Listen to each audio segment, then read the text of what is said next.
verso fine 1998, quando in pratica nacquero i Caledon. Questo gruppo nacque all'inizio come progetto secondario, perché io ero ancora in un'altra band e in pratica cercavo di creare qualcosa di diverso da quello che già facevo. Prima suonavo prog, però ecco, forse mi era un po' stretto, e quindi niente, con i Caledon volevo cercare di fare qualcosa di un po' più forse diretto, ecco, cosa che infatti poi abbiamo fatto. All'inizio quindi ecco, ci fu subito l'esigenza di dover trovare la gente giusta per insomma, anche per iniziare il prima possibile, no?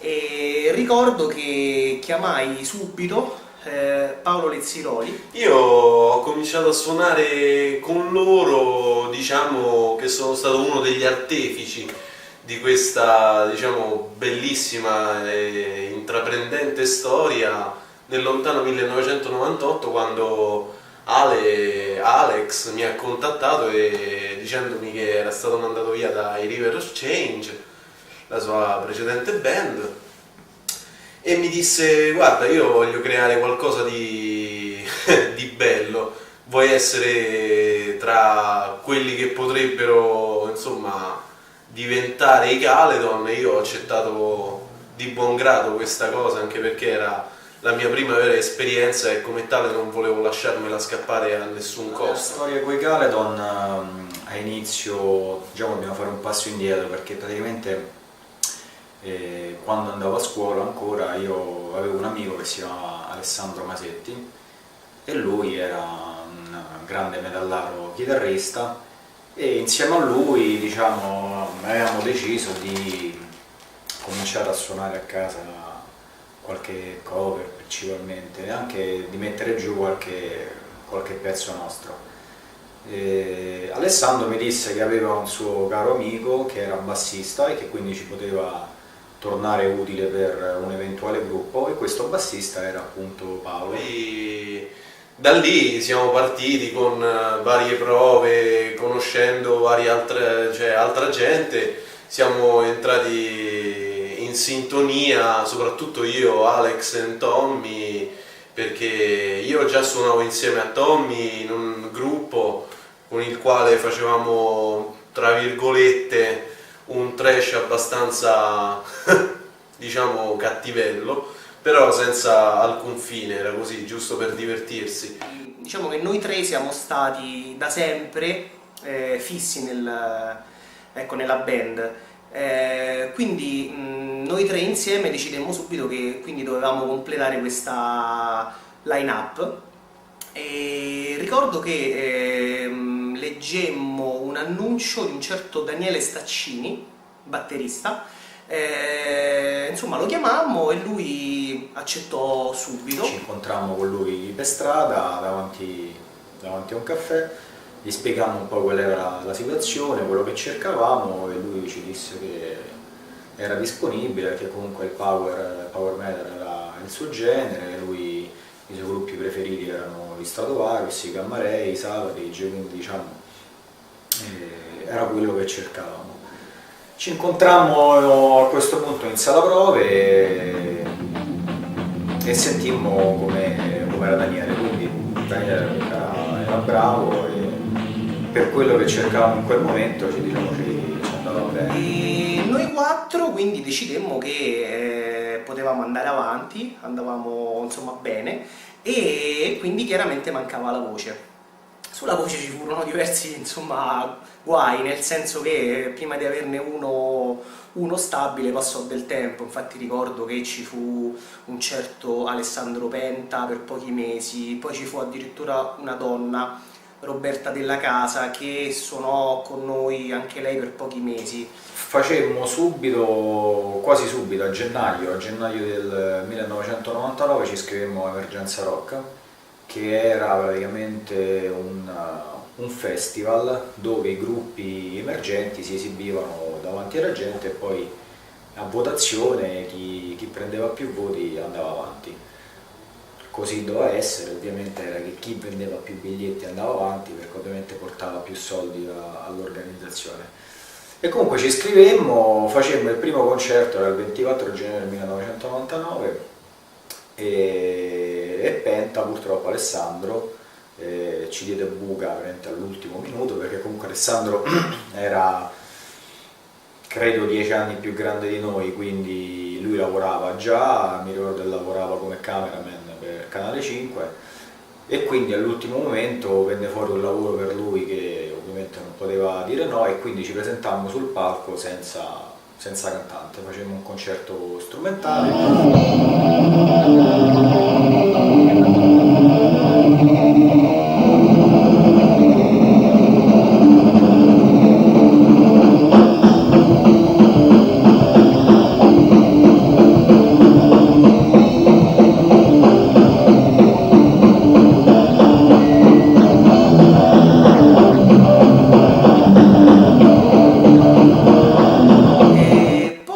Che praticamente un amico di Tommy ci presentò Anthony Drago. Ho conosciuto i Caledon dopo che ero tornato da Los Angeles sul finire degli anni 90 tramite un mio amico Giorgio Mendolara, un musicista, e niente, stavo al negozio e quel giorno conobbi Alex Mele che mi parlò di questo suo progetto, di questo suo nuovo gruppo che aveva creato da poco ed era da poco uscito dai River of Change, che conobbi anche.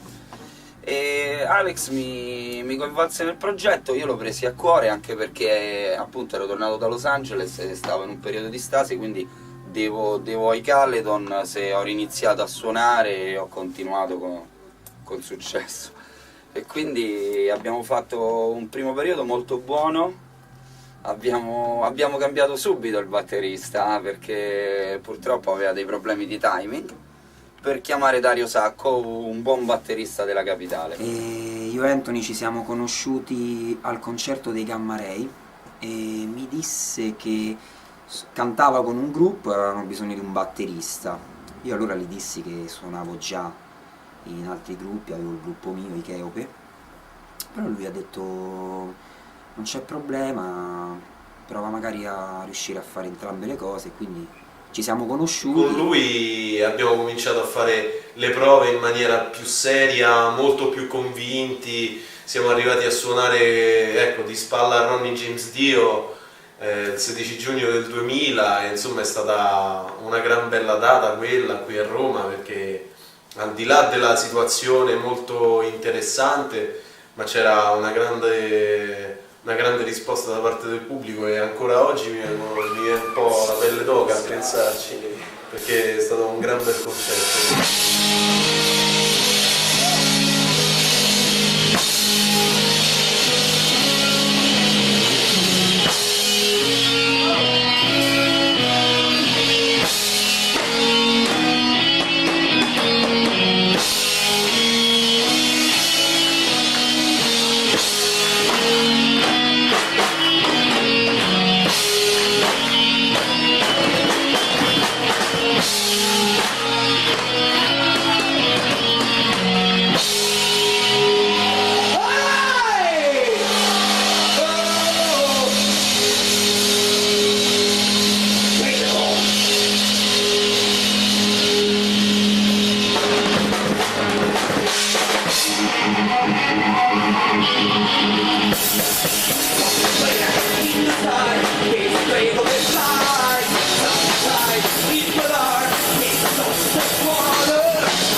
Con Anthony ho dei bei ricordi perché comunque lui in sala era quello che, diciamo, creava un po' più di casino, era il solito, diciamo qua a Roma si dice il solito caciarone, no?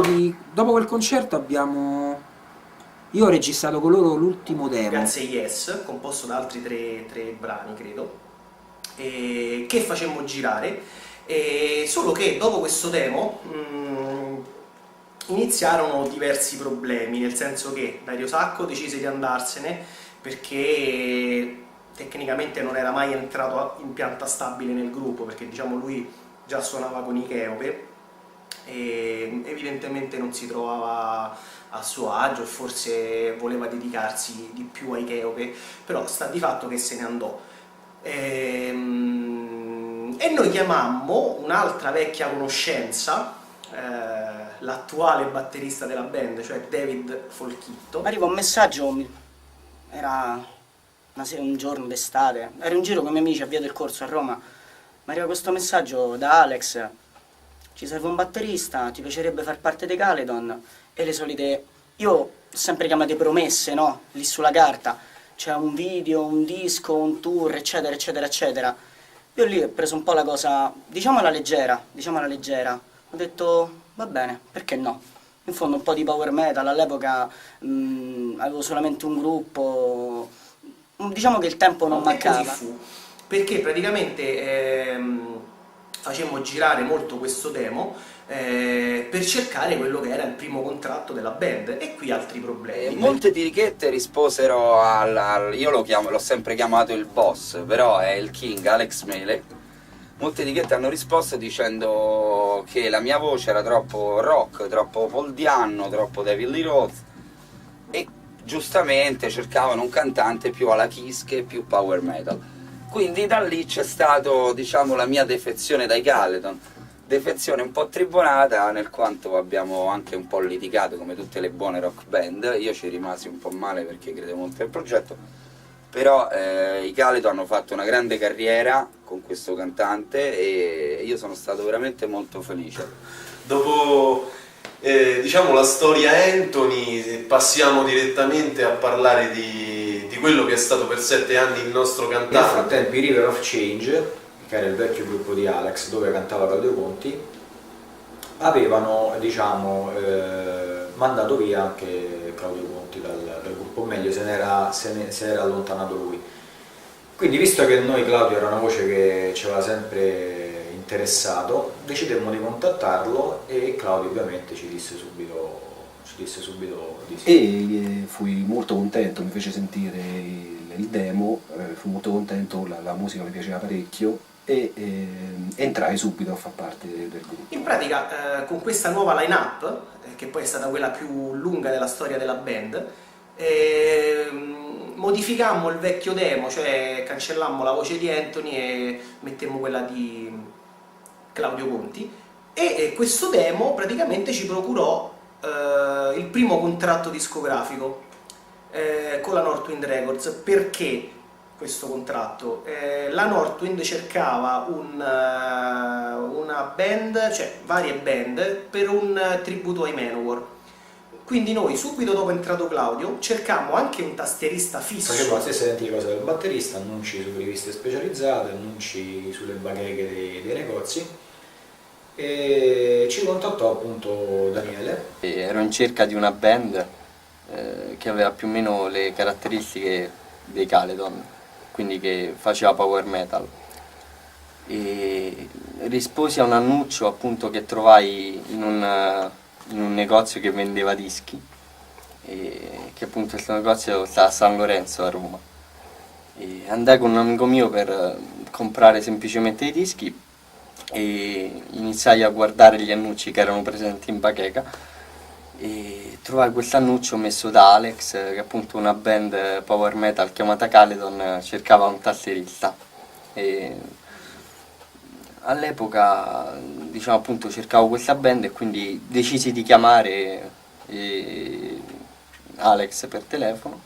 Ci parlammo e ci accordammo per un incontro e per provare, diciamo, alcuni brani, perché loro dovevano registrare a breve, diciamo, un tributo ai Manowar, quindi di provare alcune cover. Questo demo e la cover dei Manowar ci fruttarono il contratto con la Northwind. Il primo disco me lo ricordo come, penso, il disco in cui ho suonato più velocemente nella storia, non a livello di BPM ma a livello del tempo che ci ho messo a registrarlo, perché fu un buona la prima continua, una canzone dietro l'altra 60 minuti.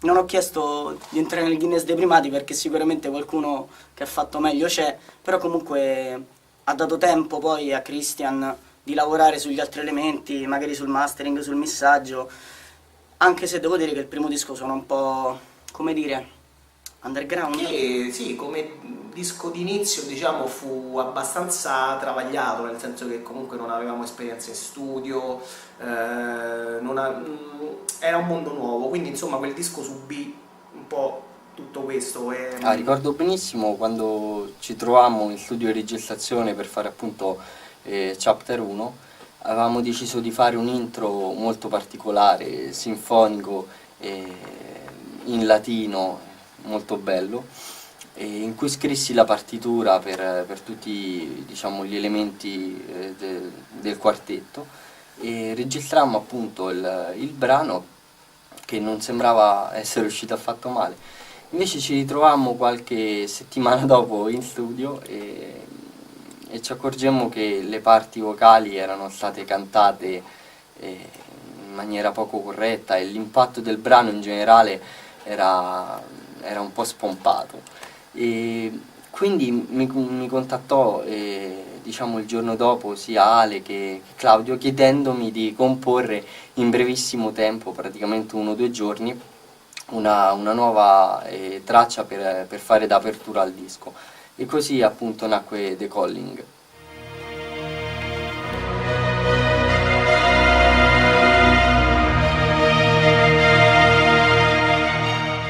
Nel 2003 registrammo il secondo disco, The King's Rescue, Chapter 2, sempre ai Temple of Noise con Christian Ice.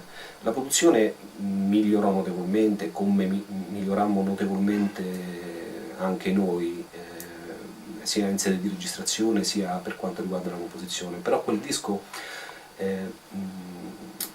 risentiva del fatto che avevamo messo forse troppa carne al fuoco. Questo disco però portò all'interno della band qualche problemino, nel senso che comunque non staccavamo da circa 2 anni, sono stati 2 anni molto lunghi, il primo e il secondo uno dietro l'altro, e quindi questo portò a qualche problema soprattutto con David, che a gennaio del 2004 decise di abbandonare la band. Per il terzo disco io non ho partecipato perché, vabbè, l'ha fatto Jörg Michael, ma non per colpa di qualcuno, se non mia e del mio stato emotivo di quel periodo. Insomma, sono stati dei problemi personali e fortunatamente comunque ho trovato la comprensione del gruppo. È stata una sorta di separazione in casa, perché poi in realtà non me ne sono mai andato dal gruppo, ho finito le mie parti di idearle, poi le registrate qualcun altro al posto mio, perché comunque accordi erano già stati presi. C'è anche da ricordare il viaggio su a Como alla volta dello studio Mirage, dove abbiamo registrato la batteria insieme a Jörg Michael,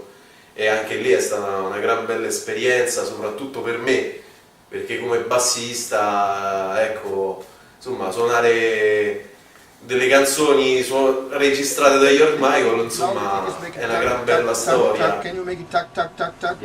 I just want to try this. Because I don't want to exactly play on it, you know? Okay.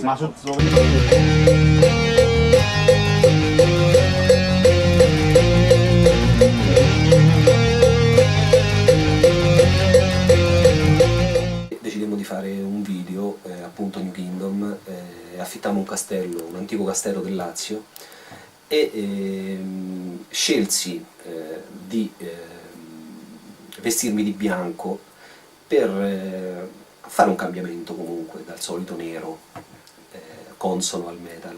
Però questa scelta ci fece piovere addosso molte critiche, a volte anche furiose. Per di più ci fu una parodia fatta da Christian Ice, assolutamente in tono scherzoso, che però con internet, con YouTube insomma con la diffusione mondiale che ha questo mezzo, fece sì che diciamo da una cosa scherzosa e innocente diventò una presa in giro molto forte, e da un lato ci penalizzò parecchio, perché praticamente quella canzone dal vivo rifiutammo quasi per un paio d'anni di farla, se non in rare occasioni, però dall'altro ci fornì diciamo una pubblicità comunque, anche se negativa, comunque il nome girava. Dopodiché siamo passati in studio da Peppe, Orlando. La prima esperienza dei Caledon qui agli Outer Sound è stata per loro diversa dal solito, e loro erano appunto abituati a registrare i dischi in fretta e magari non curare molto il dettaglio. E qui invece cerco di lavorare in modo più preciso, e quindi i ragazzi magari si sono trovati davanti a una realtà diversa e hanno appunto affrontato il disco in maniera più meticolosa, e ecco, sentendo più il dettaglio, rifacendo le parti tante volte affinché il tutto venisse giusto, con la giusta compattezza e col giusto sound.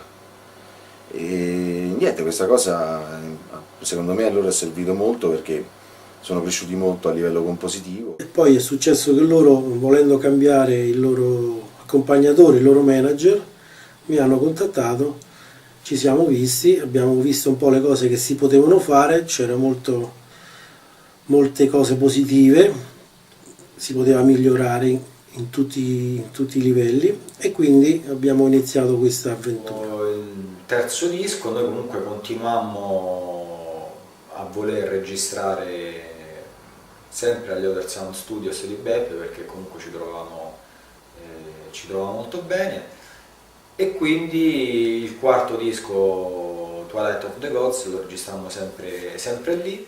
Cominciamo immediatamente e dopo anche delle critiche che ci incoraggiarono, comunque la mia pronuncia in inglese era molto migliorata e le nostre canzoni erano molto più fruibili. Cominciamo la stesura del quarto capitolo, insomma, e però cominciamo ad averci anche dei problemi con la nostra vecchia casa discografica, la Northwind, e fu anche quello un buon periodo, però anche quello molto travagliato, il che ci portò durante le registrazioni nel 2006, durante le registrazioni del quarto capitolo, a cercare quasi spasmodicamente di cambiare casa. Infatti il quarto capitolo subì un ritardo d'uscita, noi lo registrammo molto prima di quando poi in realtà è uscito. Ovviamente tra il terzo e il quarto capitolo faremmo dei concerti promozionali e tutto quanto, però eravamo rimasti un po' lì, e facevamo anche un altro videoclip che anche quello prodotto meglio, fatto meglio, perché ci avvalemmo dell'aiuto di un vero regista, insomma, però passò un po' inosservato, fu un po' anonimo. Ripeto, durante le registrazioni del quarto capitolo cercammo di cambiare casa, e alla fine la cambiammo e optammo per la Helion Record tedesca per quanto riguarda la distribuzione in Europa. Questo disco poi ci portò anche a suonare molto dal vivo, nel senso che andammo in giro parecchio, suonammo all'Agglutination insieme con i Gamma Ray in Germania, insomma facemmo diversi giri, però durante questo periodo ricominciarono un'altra volta i guai, nel senso che con Claudio iniziarono le cose a non andare, nel senso che diversità caratteriali, diciamo che forse lui aveva un modo diverso di intendere, non di intendere la musica, però forse vedeva o non si ritrovava più nell'heavy metal come genere, quindi non so, era stanco evidentemente, quindi anche con la band molti rapporti si incrinarono, e infatti ricordo che ci fu qualche tensione, anzi forse un po' più di qualcuna, però comunque credo che sia normale alla fine quando c'è un litigio, il momento della litigata è sempre quello più brutto, e alla fine le cose si ruppero alla fine del 2007. Le differenze sono state notevoli, anche perché c'è stato un cambiamento all'interno del gruppo con la dipartita di Claudio Conti, che era il loro secondo ufficiale singer del gruppo, che aveva un'impronta molto molto power. E ad un certo punto è successo che Alex Mele ha voluto un po' cambiare l'andamento musicale del gruppo, e quindi il gruppo si è un po', diciamo così, avvicinato a un certo hard rock anni 70-80. Questo ha fatto sì che non era più possibile avere all'interno del gruppo un cantante come Claudio, e quindi c'è stato il subentro di Marco Palazzi. Ho conosciuto i Caledon nel gennaio 2007, ho avuto l'onore di aprire il loro concerto durante il release di Chapter 4 e ho avuto occasione di conoscerli personalmente e stringere amicizia. Poi nell'occasione del cambio di line-up sono stato chiamato insieme ad altre persone per fare dei provini e felicemente sono stato preso a cantare con loro. Per noi, Marco, è stata la scelta giusta soprattutto per il nuovo disco, per Chapter 5, che è palesemente più hard rock rispetto agli altri, soprattutto perché diciamo, ecco, la band si era non stufata, però visto che Chapter 4 è stato, a nostra detta, diciamo, il disco power metal per antonomasia, per quello che riguarda noi ovviamente, non volevamo farne un quinto uguale, quindi ci siamo buttati a fare qualcosa di diverso. In occasione dell'incisione di Chapter 5 ho avuto la possibilità di lavorare con Mr. Giuseppe Orlando, di cui avevo già sentito parlare prima per svariati lavori, e devo dire ho riscontrato nella realtà quello che mi era stato detto, perciò una pignoleria molto, molto forte, ma anche, come dire, che premia poi alla fine il lavoro del musicista stesso. E con Marco cominciamo anche a fare concerti, e in questi concerti la gente notò che comunque Marco era completamente diverso da Claudio, cominciano ad arrivare anche apprezzamenti per la voce, recensioni ultra positive anche dall'Italia, cosa che non ci aspettavamo. Veniamo un po' alla dimensione live che si crea ad un concerto dei Caledon. Che dire? Come descriverla? 6 svitati sullo stesso palco. Subito dopo, anzi credo che ancora mentre eravamo in studio a lavorare al nuovo disco, con Daniele, tastierista, ci venne l'idea, più a lui a dire la verità, di fare questo concerto evento per il decennale della band. Il decennale di Caledon è stata una bellissima esperienza, anche una bellissima idea che è nata appunto un po' per gioco da me ed Alex. Eravamo in chat, ancora lo ricordo, un giorno, e vedendo che Alex aveva aggiornato sul sito un po' di foto di membri passati del gruppo, così per gioco gli dissi: Ale, ma se un giorno facciamo un concerto in cui ci sono tutti, che cosa uscirebbe fuori? E così per gioco dissi ad Ale: guarda, quando avremo la possibilità di fare questo progetto lo faremo, adesso non dire niente agli altri della band, glielo diremo a cose fatte. E diciamo così fu. Anche alla Stazione Birra, per il 10° anniversario del gruppo, che abbiamo fatto a Roma nell'ottobre scorso, e qui c'è stato un po', diciamo così, il debutto ufficiale di Marco Palazzi, perché prima avevamo fatto sì i dischi, ma insomma i concerti erano stati un po' tutti a livello, diciamo, un po' più piccolo. La Stazione Birra è stata anche lì una bellissima serata. La cosa bellissima del decennale è stata da parte mia il poter in qualche modo suonare per la prima volta con Anthony Drago. Quando mi è arrivata poco tempo fa la telefonata di Alex che mi invitava al decennale dei Caledon, e dopo 7 anni per me questa è stata una cosa stupenda, poterci riunire, poter chiudere questo cerchio, e sono stato molto contento perché di essere stato chiamato a questa bella serata per Emergency con tanta gente, con una bella energia, e appunto di essere risalito sul palco con loro, perché è stato fantastico veramente. In occasione del decennale c'è stato un rientro simpaticissimo, quello di Anthony Drago, che ha creato un'atmosfera simpaticissima e mi ha fatto personalmente molto piacere. Abbiamo suonato per qualche prova insieme, abbiamo cantato spalla a spalla, e mi sono reso conto che è un cantante con una verve, un'energia potentissima, il quale ha guadagnato la mia stima veramente nel giro di poco, e anche molto la mia simpatia. Mi dispiace molto che non ha potuto partecipare Claudio Conti, perché sicuramente avremmo tirato fuori qualcosa di molto molto carino e molto particolare, a 3 voci, con estensioni, colori differenti della voce, e sicuramente sarebbe stato qualcosa anche di ancora più potente per il pubblico, ma comunque ci sarà altra occasione sicuramente, probabilmente fra altri 10 anni. La cosa divertente è che per questioni lavorative non sono potuto essere presente al concerto, ma volevo che qualcosa di mio ci fosse. Quindi ho fatto stampare delle cartoline con un'illustrazione fatta così, senza chiedere conferma, senza niente. Nel momento in cui sono arrivati, ai ragazzi è piaciuto. Le vendite della cartolina durante il concerto sono andate bene, quasi quanto la vendita dei dischi, e quindi è diventata un po' l'icona del concerto del decennale. Nel momento in cui Alex ha deciso di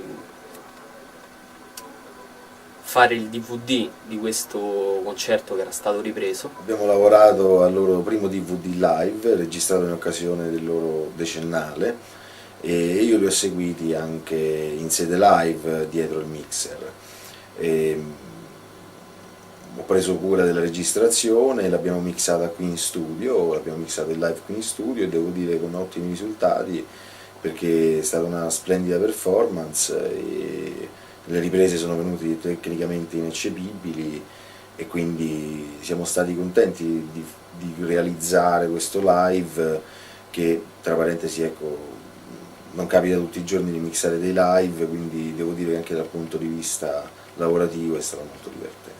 Di seguito, sempre io e Alex abbiamo tirato su, diciamo così, una struttura abbastanza, insomma, complessa per creare, diciamo così, realizzare un DVD definitivo che raccogliesse un po' tutte le tappe che hanno segnato, diciamo così, la band dall'inizio, dal 1998 fino ai giorni nostri, quindi insomma 10 anni dopo, appunto. E questo concerto credo che sia veramente un nuovo punto di partenza per la band, che ha già molti altri progetti per il futuro. Ci sarà un 6º disco a breve, e quindi non siamo fermi, però vedo questa tappa del decennale veramente come un punto nella storia della band per ripartire da qui in avanti, consapevoli di quello che è stato fatto, che ritengo non poco, e quindi ecco, penso che ne sentirete ancora parlare spesso di noi.